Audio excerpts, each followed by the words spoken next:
La sentencia de la Corte Constitucional respecto a la aplicación de la eutanasia en el Ecuador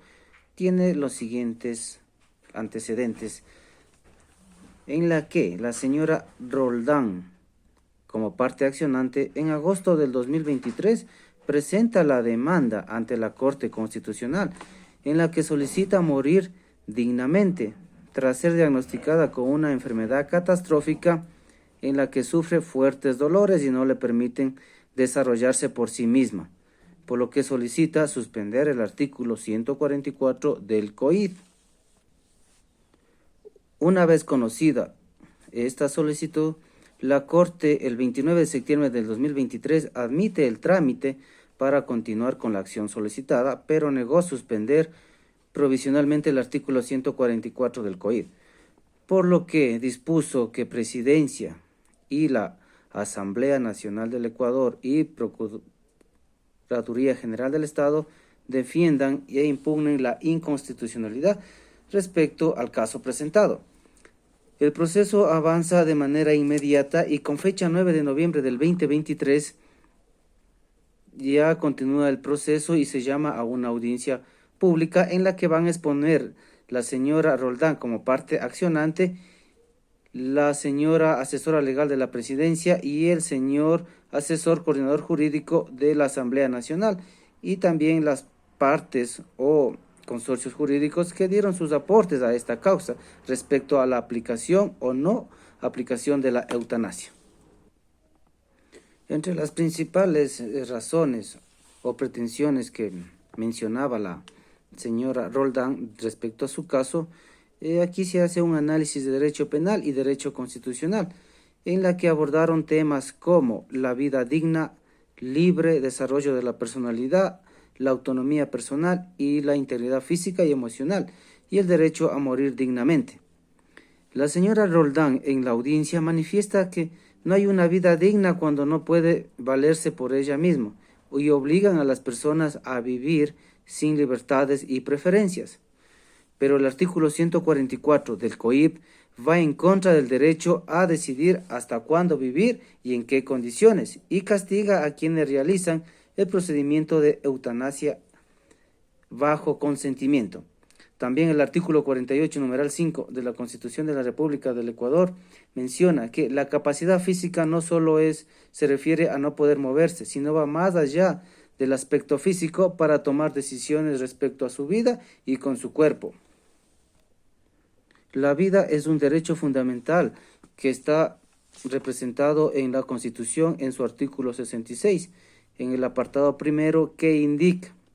garantiza y reconoce a las personas el derecho a la inviolabilidad de la vida. Sin embargo, cabe tener en cuenta que por la misma norma suprema se reconoce y debe garantizar a las personas el derecho también a una muerte digna. Los derechos vulnerados en este caso son, y se menciona que en el artículo 66 de la Constitución, los derechos que se han vulnerado son la integridad personal, la prohibición de tratos crueles, así como el derecho a la integridad personal, y también se ha vulnerado lo que es la integridad personal, que permite vivir con dolores fuertes a causa de la enfermedad catastrófica. En el análisis constitucional, la Corte, para poder realizar el trabajo de mejor forma, se basó en lo que estipula el artículo 91 de la Ley Orgánica de Garantías Jurisdiccionales y Control Constitucional, en la que indica que estos derechos deben garantizarse como la vida digna, se vulnera la dignidad al uso de la autonomía, libertad al libre desarrollo de su personalidad, y todos estos derechos fueron vulnerados según lo que indica la demanda de inconstitucionalidad del artículo 144 del COIP. La Corte Constitucional analizó el Código de Ética Médica. Él establece que ningún médico puede realizar el procedimiento de eutanasia asistida o voluntaria por un paciente que lo solicita, caso contrario estaría cumpliendo lo que estipula el artículo 144 del COIP, que sería homicidio simple. La Corte Constitucional, para abordar este problema, se hizo la pregunta que tiene que garantizar la supremacía formal y material de la Constitución, y con esto se evite a futuro que las decisiones o disposiciones emitidas jurídicamente sean incompatibles o peor, contradigan el ordenamiento constitucional. Este análisis giró en torno a la reconfiguración del derecho a la vida, entendiendo que su dimensión cualitativa permite excepciones a la inviolabilidad cuando se busca proteger la dignidad humana en situaciones extremas, como en el caso de sufrimientos o dolores fuertes provocados por enfermedades catastróficas. Y también debe protegerse el derecho a una vida digna. Finalmente, las alegaciones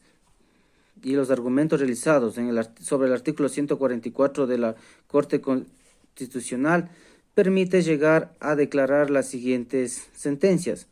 1. Declarar la constitucionalidad condicionada del artículo 144 del Código Orgánico Integral Penal de tal forma que se permita realizar el procedimiento de la eutanasia pasiva en el país con el médico que lo realice y además no será sancionado por practicar esta actividad. 2. La Corte Constitucional declara la inconstitucionalidad de la eutanasia en la que le permite también practicar cualquier médico a enfermedades que son catastróficas o incurables.